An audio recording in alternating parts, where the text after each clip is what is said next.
Today's lesson explains a cause and effect paragraph, a useful type of writing for English learners. A cause and effect paragraph explains why something happened or what resulted from it.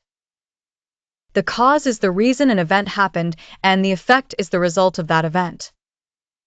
Writers often connect these ideas with transitions such as because, therefore, as a result, and consequently.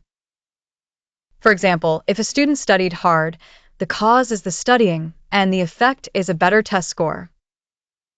The paragraph may focus on one cause with several effects, several causes leading to one effect, or a chain of connected events.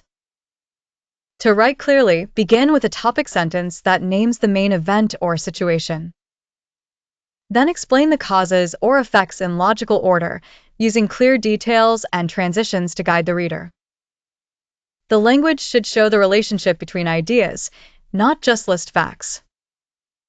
If the cause is strong, the effect is usually easy to understand, but sometimes one event has more than one cause or more than one result.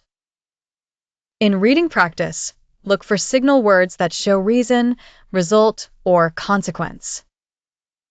In writing practice, ask yourself what happened, why it happened, and what changed because of it.